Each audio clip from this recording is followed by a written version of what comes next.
Bonjour, je m'appelle Mélissa, je suis étudiante et puis j'ai adopté Smokey il y a tout juste 3 semaines. Excusez-moi, il est un petit peu foufou quand il y a mon ordi. Il adore jouer sur les touches, donc voilà. Il a bientôt 4 mois si je me trompe pas. Et puis c'est un mâle. J'ai choisi un mâle parce que je suis passionnée par la musique et j'avais besoin de... Je voulais prendre un petit compagnon qui chante parce que je sais que les femelles ne chantent pas. Donc voilà.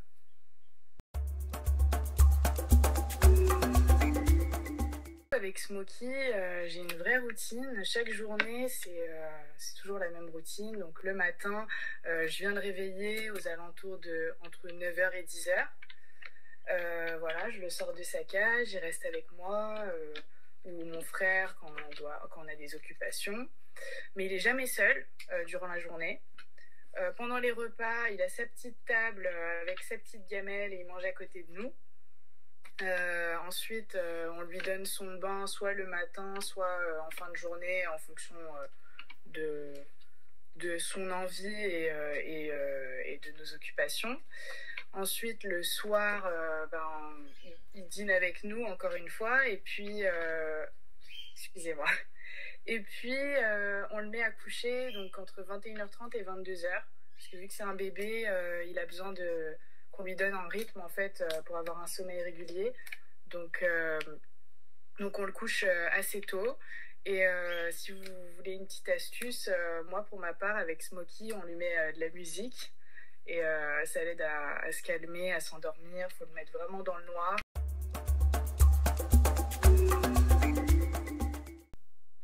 Alors, en fait, avant, j'avais un chat.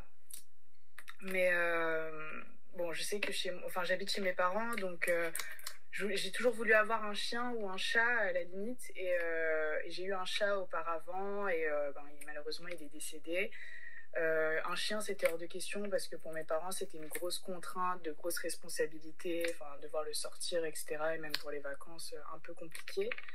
Et en fait, je pouvais plus avoir de chat parce que ma mère a entre-temps acheté un très beau canapé en cuir. Donc du coup, elle voulait plus du tout de chat pour éviter de l'abîmer.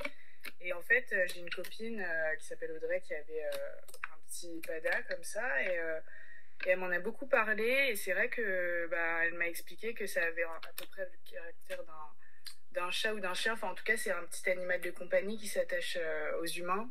Contrairement aux petits rongeurs ou à d'autres oiseaux qu'on peut trouver dans des animaleries standards.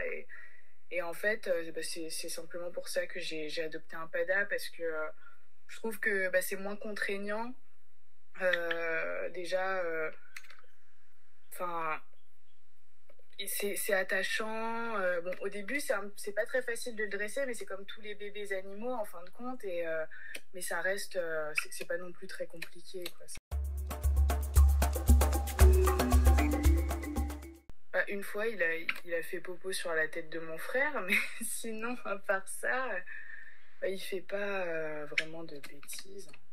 En même temps, il est tout petit, c'est pas le genre d'animal qui va casser un objet, qui risque de casser un vase, par exemple, ou quoi. Il est tellement léger, petit, et même il est un peu, un peu peureux, donc il va pas monter sur n'importe quoi. S'il voit quelque chose qui l'impressionne, il va pas... Non, pour moi, il n'a pas encore fait de grosses bêtises.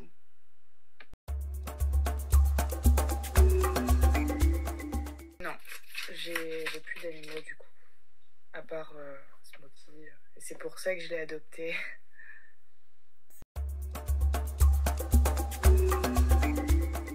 Parler aussi du bain, parce que je sais qu'au début, j'ai eu du mal à lui donner.